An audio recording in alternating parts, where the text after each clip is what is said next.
anak-anak. Pagi, Pak.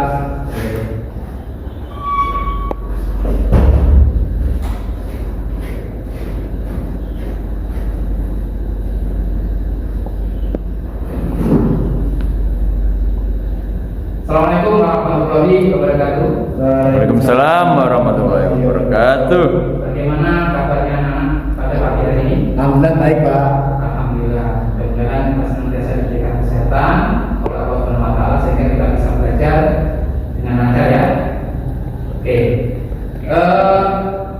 Anak-anak sekalian, sebelum kita masuk ke dalam pembahasan pada pagi hari ini, ya, saya ingin tahu dulu yang tidak masuk pada pagi hari ini siapa ya? Nihil, Pak. Nih, Nggih. alhamdulillah nihil ya. Oke, sebentar.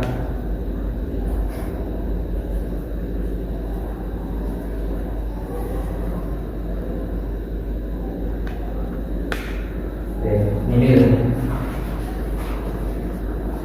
Silakan disiapkan alat-alat tulisnya. Jadi nanti ketika Bapak menyampaikan materi, Anda bisa menelaah, mencermati materi yang Bapak paparkan. Tolong dipersiapkan alat tulisnya ya.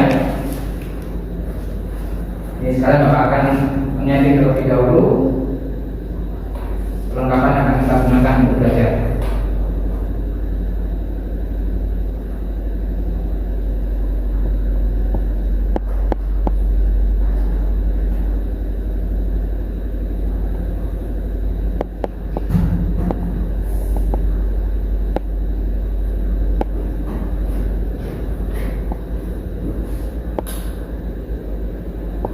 Coba yang ada di sana kelihatan atau tidak? Kelihatan, Pak. Kalau rasanya kurang jelas bisa maju ke depan ya.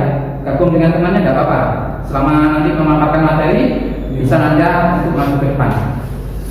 Nah, gitu. Gimana? Sudah jelas? Sudah, Pak. Jelas.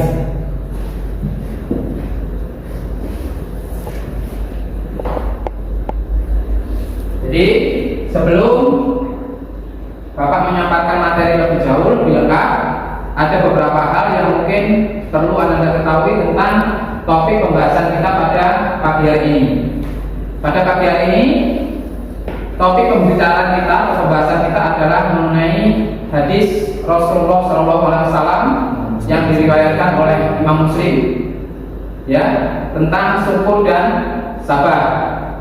Jadi, nah sebelum lebih jauh kita membahas masalah syukur dan sabar tentang hadis ini, Bapak ingin menyampaikan terlebih dahulu beberapa manfaat dari kita mempelajari hadis ini, ya. Atau mungkin ada yang belum tahu kira-kira manfaatnya apa saja ketika kita nanti mempelajari masalah syukur dan sabar. Silakan. Belum, Pak. Belum. Oke. Jadi ada beberapa manfaat yang nantinya akan kita ketahui, yang kita dapatkan pada saat kita mempelajari hadis tentang syukur dan sabar. Di antaranya kita bisa bersikap akhlak yang mulia, yang terpuji, karena sabar dan syukur ini merupakan dua akhlak terpuji. Yang kedua, dengan syukur dan sabar maka kita berada pada jalan yang diridhoi oleh Allah Subhanahu wa taala. Ya, seperti itu. Baiklah, anak-anak sekalian. Berikutnya adalah terkait tentang masalah yang akan nanti kita pelajari. Di antaranya, saat ini silakan Anda semuanya membentuk kelompok belajar. Jadi kalau di kelas kita ini ada kurang sekitar 18 orang, silakan Anda bagi menjadi beberapa kelompok. Boleh putri sendiri, boleh putra sendiri, atau bisa gabung putra dan putri. Ya, Ya, Pak. Jumlahnya antara 3 sampai dengan 4. Silakan. Nah, duduknya menyatu dengan satu kelompoknya masing-masing. Gimana? Sudah, Pak. Sudah. Oke. Kalau sudah, silakan fokus terhadap apa yang akan Bapak sampaikan pemaparan materinya ini ya. Bisa kita mulai ya anak-anak sekalian ya? Bisa, Pak. Oke, kita lanjutkan. Jadi materi kita pada pagi hari ini adalah membahas hadis Rasulullah SAW yang diriwayatkan oleh Imam Muslim.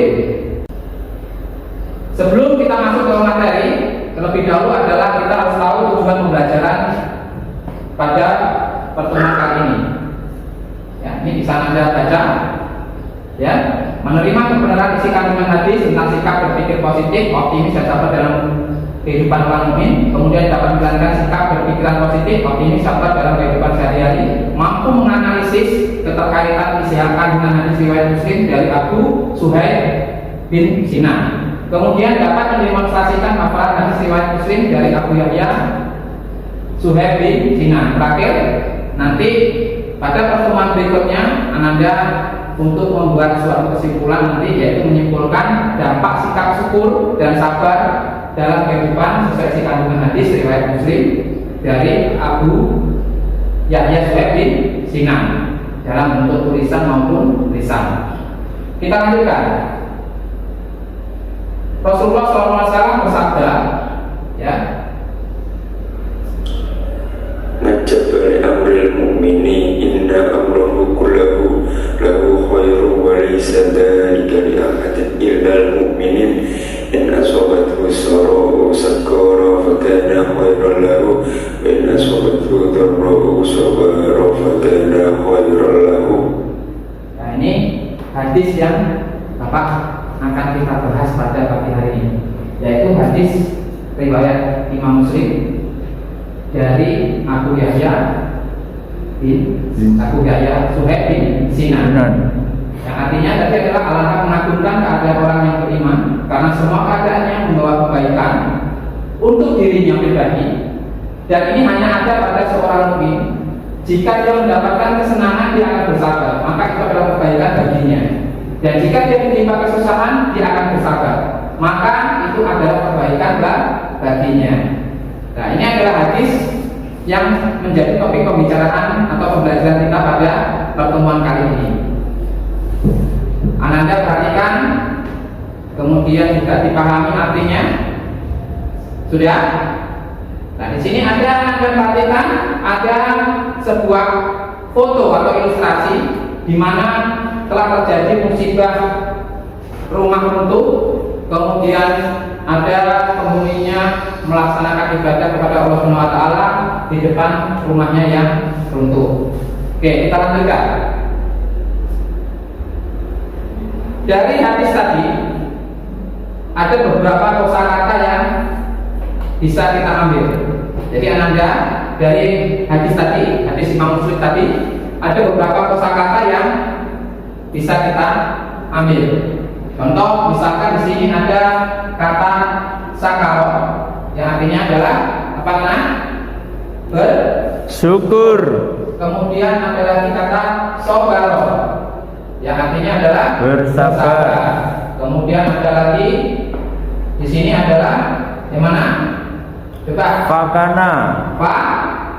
Fakana, yang artinya adalah dan jika dia. Di sini ada beberapa kosakata. Nah, ini kita lanjut.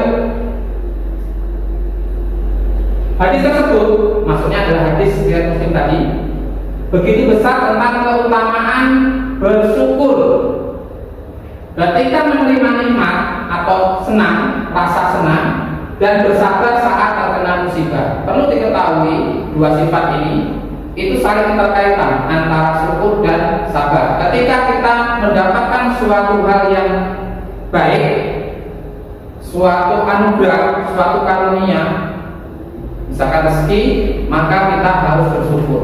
Sebaliknya ketika kita menimpa suatu musibah, maka kita harus bersabar. Kemudian Abdullah bin Mas'ud berkata, iman itu terbagi menjadi dua bagian. Sebagiannya adalah sabar dan sebagiannya adalah syukur. Nah, ini bisa Anda perhatikan, ya. Jadi kalau kita gambarkan dalam sebuah diagram, di mana iman itu dibagi menjadi dua. Yang pertama adalah sabar, yang kedua adalah syukur. Nah, seperti ini. Nah, seorang mukmin tidak akan sempurna imannya apabila dia tidak memiliki kedua sifat atau dua sifat ini. Artinya, sifat sabar dan sifat syukur menjadi penyempurna dari iman dari iman seorang muslim. Nah, seperti itu. Sampai di sini ada yang mau ditanyakan? Belum, Pak. Kita lanjutkan pada pertemuan berikutnya. Ya. Tadi Anda sudah mengetahui ada bahwasanya dua sifat yang merupakan penyempurna dari iman, yaitu sabar dan syukur. Nah, sekarang definisinya atau pengertian dari sabar. Di sini adalah sabar berasal dari bahasa Arab yaitu sabaro yasbiru, yang punya arti adalah menahan. Sedangkan dari segi istilahnya, sabar adalah menahan diri dari sifat kegundahan dan rasa emosi, kemudian menahan lisan dari keluh kesah. Keluh kesah itu sering mengeluh, maksudnya seperti itu. Serta menahan anggota tubuh dari perbuatan yang tidak terarah. Jadi kita barusan membahas adalah tentang definisi sabar dari bahasa Arab yaitu sabaro yasbiru. Kemudian menurut Ibnu Qayyim al-Jauziyah, ini menurut pendapat beliau, sabar adalah menahan diri dari rasa gelisah, cemas dan marah, menahan lidah dari keluh kesah, menahan anggota tubuh dari kekacauan. Nah, mungkin ada yang bertanya, maksudnya dengan menahan anggota tubuh dari kekacauan ini seperti apa? Mungkin Anda pernah mengetahui atau pernah melihat ada kejadian, misalkan ada seseorang yang ditinggal wafat anggota keluarganya, terus kemudian dia menangis histeris karena mungkin merasa sangat sayang dan merasa kehilangan, dia kemudian menangis histeris sehingga kemudian sampai dengan tidak sadarkan diri, atau bahkan sampai mencabik-cabik bajunya untuk menunjukkan begitu kehilangannya. Bahwasanya rasa sedih dan kehilangan akibat ditinggal orang yang kita sayang itu adalah sesuatu yang wajar, sunatullah seperti itu. Siapa yang tidak akan merasa kehilangan? Namun menunjukkan hal-hal yang sifatnya berlebihan itu menjadi sesuatu yang diharamkan oleh Allah, karena itu menjadi sama dengan menzalimi diri sendiri, menyakiti diri sendiri. Kullu nafsin dha'iqatul maut. Setiap yang bernyawa itu pasti mati. Artinya semua orang itu pasti mati. Tinggal kita menunggu antrian yang tidak jelas kapan antrian itu. Jadi tidak perlu kita bersedih terlalu sehingga kemudian memunculkan yang diistilahkan dengan Ibnu Qayyim perbuatan anggota tubuh yang kacau. Berikutnya,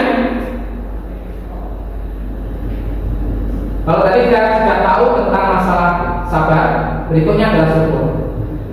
Di mana di sini syukur merupakan bagian dari akhlak mulia yang muncul karena adanya rasa kecintaan dan keridhaan terhadap Allah Subhanahu wa taala sang pemberi nikmat. Dalam kitab Mukasyafatul Qulub halaman 10, Imam Ghazali menyebutkan bahwa sabar itu terdiri dari beberapa bagian, yaitu, nah di sini menurut Imam Ghazali sabar itu terdiri dari 4 bagian. Yang pertama, sabar dalam melakukan ketaatan pada Allah Subhanahu wa taala. Yang kedua, sabar dari apa yang dilarang oleh Allah Subhanahu wa taala. Yang ketiga adalah sabar terhadap apa yang telah ditakdirkan Allah Subhanahu wa taala. Dan terakhir adalah sabar dalam kemaksiatan. Nah, contoh misalkan penjelasan dari apa itu sabar terhadap apa yang telah ditakdirkan Allah. Bahwasanya kita itu semuanya itu sudah berada di dalam takdir Allah. Yang kita lakukan adalah berusaha untuk berikhtiar, tetapi hasilnya apapun kita kembalikan kepada Allah Subhanahu wa taala. Itu intinya sabar terhadap apa yang telah ditakdirkan oleh Allah Subhanahu wa taala. Kemudian sabar dari apa yang dilarang. Nah, ini musuh manusia yang nyata itu adalah setan. Sedangkan setan itu sendiri pekerjaannya atau tugasnya adalah menggoda manusia. Sejauh mana kita bisa tahan dan sabar terhadap godaan setan itu adalah dilihat dari setiap perilaku kita yang kita lakukan sehari-hari. Gitu ya? Paham? Setelah paham kita lanjutkan. Nah, seorang hamba yang sempurna imannya akan selalu bersyukur pada Allah ketika senang dan bersabar ketika susah. Tadi sudah saya sampaikan ya. Jadi tidak perlu kita ulas panjang lebar. Kemudian sabar dan syukur ada 2 hal yang berkaitan erat. Kalau tadi sudah saya katakan bahwasanya sabar dan syukur ini adalah merupakan 2 sifat sebagai penyempurna keimanan seseorang. Nah, di mana sabar dan syukur ini memiliki rukunnya masing-masing. Nah, kita ada di sini contoh rukun daripada sabar. Ada 3. Yang pertama, menahan diri dari sikap murka terhadap segala ketentuan Allah. Artinya kita ridho dan ikhlas terhadap apapun yang sudah menjadi takdir Allah terhadap diri kita. Itu maksudnya menahan diri. Jadi kalau misalkan kita diberikan suatu penyakit, itu pada dasarnya kita harus ikhlas. Kenapa? Karena Allah tidak akan mungkin memberikan suatu hal di luar kebaikan untuk diri kita. Jadi kalau di sini misalkan sakit, itu pada dasarnya adalah sebagai penggugur sebagian daripada dosa. Kemudian yang kedua adalah menahan lisan dari keluh kesah. Dan yang terakhir, menahan anggota badan dari perbuatan yang dilarang oleh Allah. Ini tadi sudah saya sampaikan contohnya. Kita lanjut. Berikutnya adalah rukun syukur. Nah, ini Anda perhatikan di sini ada gambarnya. Siapa ini? Siapa yang tahu? Nah, ini film kartun yang di televisi itu. Nah, yang sabar ya bos. Ini siapa ini? Ini Sopo. Ya. Sopo. Ini anak buahnya Bang Jarwo. Yang sabar ya bos. Nah, di sini kita kalau tadi rukun sabar, ini adalah rukun syukur. Sama dengan halnya dengan rukun sabar, ada 3 rukun syukur di sini, yaitu yang pertama mengakui dalam hati bahwa semua nikmat itu dari Allah Subhanahu wa taala. Jadi mengakui dalam hati itu juga disampaikan secara lisan, ya. Bahwasanya ini semuanya adalah berkat rahmat Allah Subhanahu wa taala pada diri kita. Yang kedua, menyebut-nyebut semua nikmat tersebut secara lahir.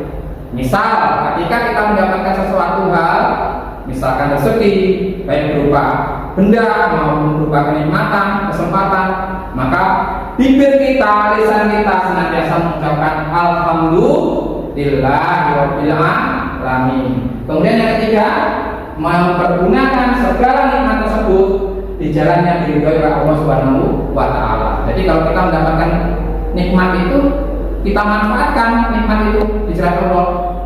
Nah, seperti apa? Contohnya kalau kalian misalkan mendapatkan rezeki, maka sebaiknya sisihkan sebagian dari rezeki yang kalian peroleh tadi untuk dipergunakan ke jalan Allah, misalkan sedekah ke fakir miskin, ke anak yatim, memberikan infak ke kotak amal di masjid. Nah, itu contohnya sebagai bentuk rukun syukur yang ketiga, mempergunakan segala nikmat tersebut di jalan Allah Subhanahu wa taala. Oke, berikutnya. Nah, ada beberapa hikmah. Ini saya hapus dulu ya.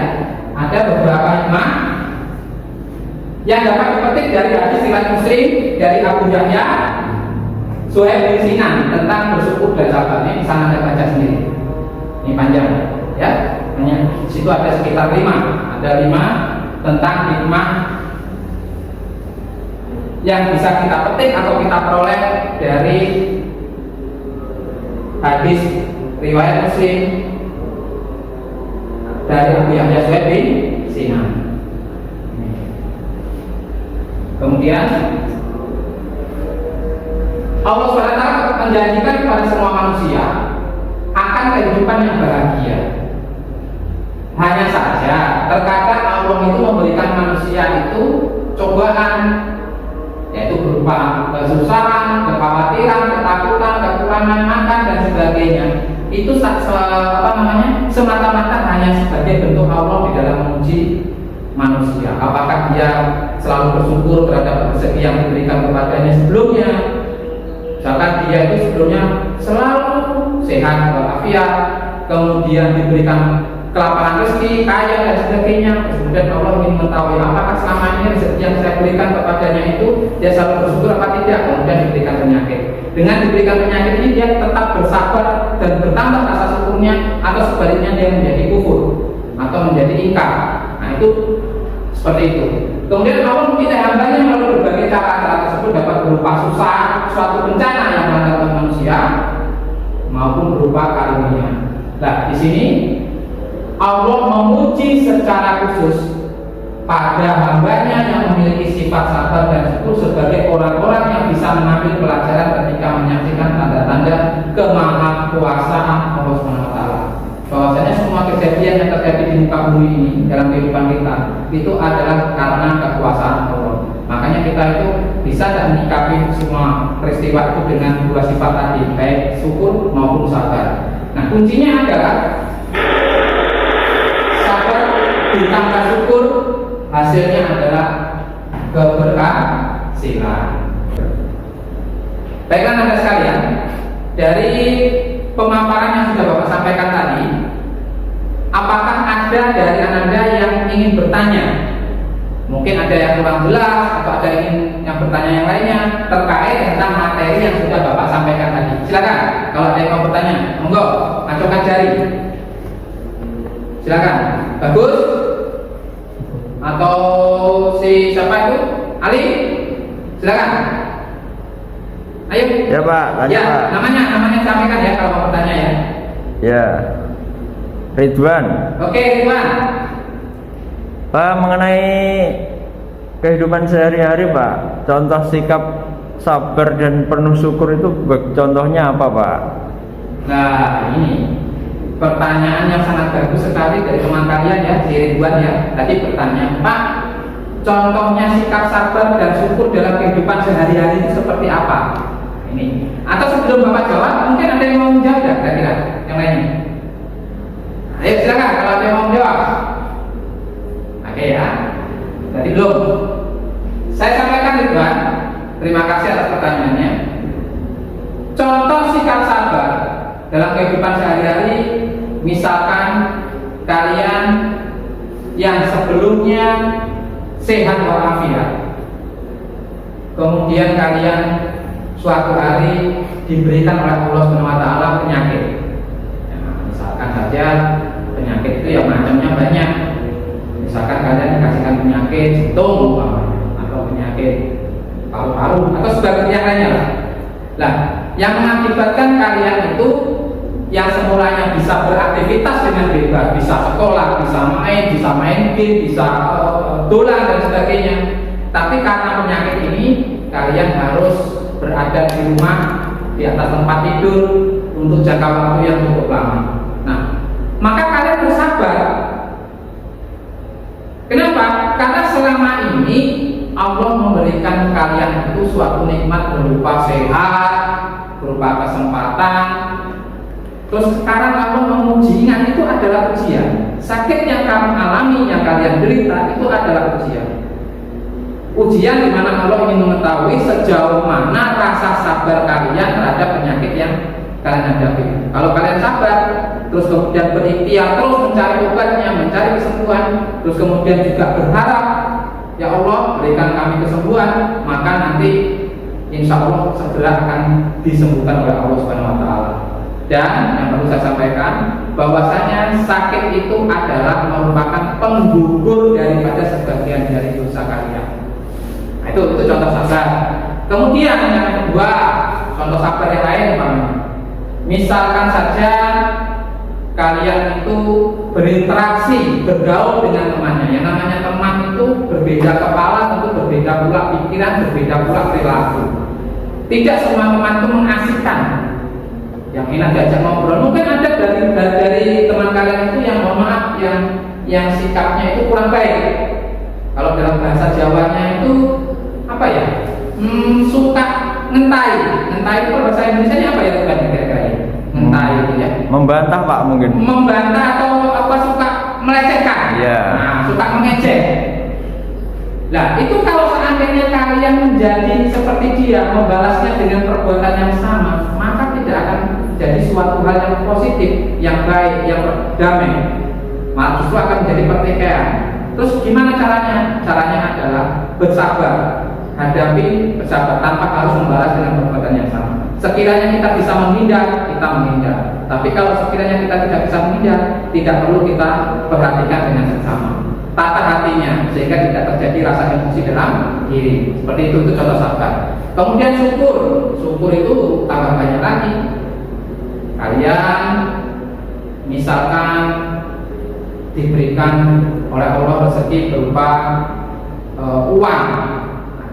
Mungkin kalian mendapatkan uang dari hasil jualan, untungnya banyak, maka bentuk rasa syukur bahwasanya Allah memberikan rezeki berupa uang itu sebagian dari labanya, sebagian dari untungnya itu tadi kalian sedekahkan berupa misalkan ketika sholat Jumat di masjid, kalian mengisi kotak infak masjid, atau sebagian dari uangnya itu kamu berikan kepada temanmu yang dalam kondisi sedang membutuhkan. Itu bentuk rasa syukur. Kemudian ada lagi misalkan syukur tidak harus dalam bentuk rezeki, tidak harus dalam bentuk apa namanya itu uang. Kamu bisa makan, itu juga bentuk rezeki. Banyak loh orang itu punya uang, banyak orang itu kaya, tapi mereka tidak bisa makan makanan yang mereka inginkan. Kenapa? Karena kata dokter tidak boleh makan ini, kalau tidak ini penyakitnya kambuh. Nah, sedangkan kamu bisa makan ini. Nah, itu berarti adalah bentuk rasa syukur kamu terhadap rezeki yang diberikan oleh Allah Subhanahu wa taala. Itu ya Tuhan ya. Sudah paham? Ya, paham Pak. Oke, kalau sudah paham, silakan mungkin bagi yang lainnya. Silakan. Tanya lagi Pak.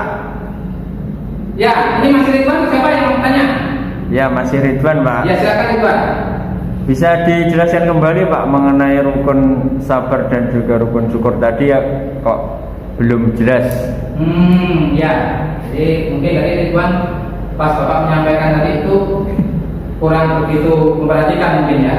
Oke, kita ulang, Bapak ulang tentang rukun tadi. Mana tadi? Nah, ini. Jadi baik sabar maupun syukur masing-masing memiliki 3 rukun. Yaitu kalau rukun sabar menahan diri dari sikap mungkar terhadap segala ketentuan Allah. Bapak jelaskan sekilas saja. Yang pertama, menahan diri dari sikap mungkar terhadap segala ketentuan Allah itu artinya kalau Allah memberikan takdirnya kepada diri kita, misalkan saya itu punya rencana mau pergi ke Tulungagung, ke kota, karena ada suatu kepentingan. Pada saat hari hanya, pada saat jadwalnya kita berangkat, ternyata Allah menurunkan hujan yang lebat sehingga batallah saya pergi ke Tulungagung. Maka kita harus ikhlas. Tidak boleh kemudian kita bontot, terus kemudian kita itu berundel atau istilahnya mencaci maki dalam hati bahwasanya kenapa harus hujan sehingga batallah rencana saya dan sebagainya. Nah, itu bentuk menahan diri dari sikap murka terhadap ketentuan Allah. Ingat, hujan itu adalah merupakan rahmat yang diberikan Allah. Coba kalau tidak ada hujan, saya yakin kita semuanya akan mati. Kenapa? Karena tidak ada tanaman yang tumbuh, karena tidak ada air. Ya. Kedua, menahan lisan dari keluh kesah. Lisan, ingat, salamatun insan bil lisan. Seseorang itu bisa selamat kalau dia menjaga lisannya. Artinya apa? Lidah tidak bertulang. Hati-hati ketika kita itu berbicara. Ingat, ada yang mengatakan ucapan adalah doa. Jangan sampai apa yang kita ucapkan tadi menjadi doa yang kemudian dijawab oleh Allah dan ternyata itu adalah sesuatu hal yang buruk. Jadi kalau seandainya kita itu mengalami suatu kejadian, maka pastikan diri kita itu dengan yang pertama tadi selalu dengan ridho. Kita tidak perlu berkeluh kesah terhadap apa yang kita alami. Kemudian yang ketiga, dengan anggota badan. Tadi sudah saya sampaikan di awal tadi, kalau misalkan terjadi musibah dalam bentuk meninggalnya anggota keluarga kita, maka kita cukuplah bersedih, berduka dengan yang sewajarnya, tidak perlu harus berlebihan, misalkan sampai menangis histeris kemudian mengoyak-ngoyak pakaian kita. Nah, itu tidak boleh. Itu contoh daripada menahan anggota badan dan perbuatan yang dilarang. Kemudian syukur. Nah, syukur ini mengakui hati dalam hati bahwa semua nikmat dari Allah. Sudah jelas itu. Apapun yang kita dapatkan pada hari ini dan selama ini itu tidak terlepas dari campur tangan Allah. Tetap Allah lah yang mengatur ini. Kamu bisa sekolah, kamu bisa punya motor, kamu bisa apapun semuanya, itu semuanya adalah nikmat dari Allah.